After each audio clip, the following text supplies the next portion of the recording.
Kia ora e te whānau, and welcome to the final episode of Eco Disciples.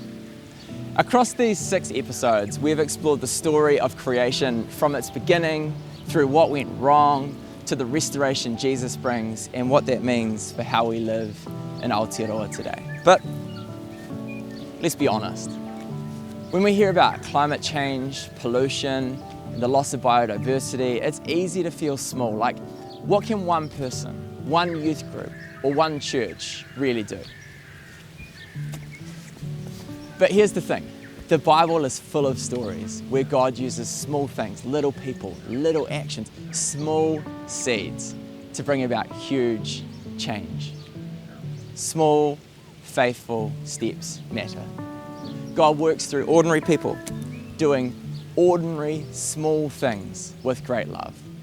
Like, every time you pick up a piece of rubbish instead of walking past, or eat local food produced by a local farmer, or a plant-based meal, or choose to walk instead of driving, or say no to, fast fashion or a reusable cup, or every time you compost your food instead of throwing them out, or help your youth group to run an eco-friendly event, or be part of a river cleanup project, or write to a local MP or your council about advocating for a river or a forest, or share what you've been learning with others or your friends or your whānau or your church, or just plant a native tree.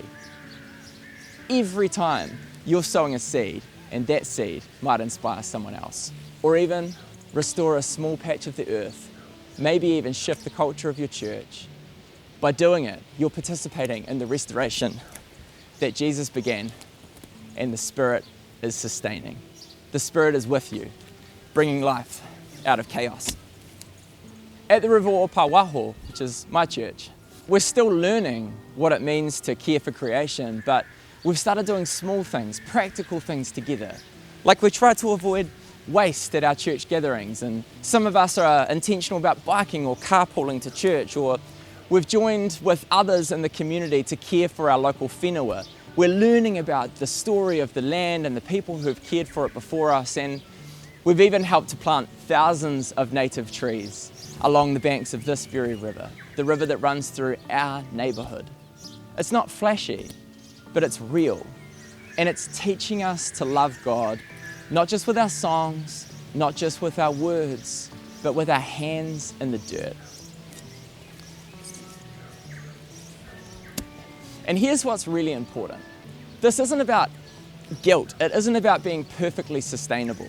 It's about faithfulness. It's about discipleship. It's about joining God in the work of healing and renewal. It's actually about love. Love for God, love for people, and love for the planet. And here's one more thing to think about.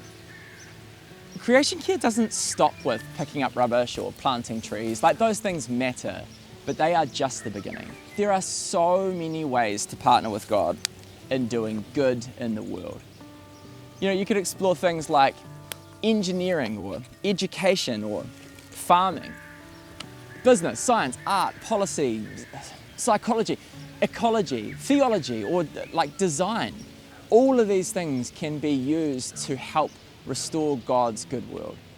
Whatever it is that you're passionate about, there is a way for you to use that passion to learn more, to serve God and love others and care for creation. In Te Ao Māori, there is a whakatauki that says, ka ora te whenua, ka ora te tangata. When the land is well, the people are well. And caring for creation, it's not just about the environment. It's about loving God, loving our neighbours, and living in right relationship with everything around us. So let's be people of embodied hope, people of action, people who don't just talk about the good news of Jesus, but people who live it out. People who live it out in the way that we care for the world around us, You don't need to have all the answers, just start. God will take care of the rest. So whether you're sowing seeds in a garden, or sorting the recycling after youth group, or just noticing the birds in the trees, know this: you are part of something good, something sacred, something God started in a garden long ago and is still nurturing today. So let me finish with a prayer. written by Michael Lunig. God, help us to change ourselves and to change our world, to know the need for it, to deal with the pain of it, to feel the joy of it, to undertake the journey without understanding the destination. The art of gentle revolution. Amen.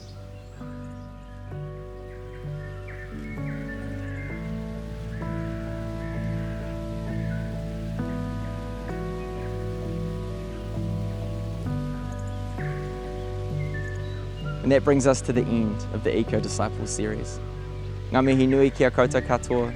Remember, your journey doesn't end here. This is just the start.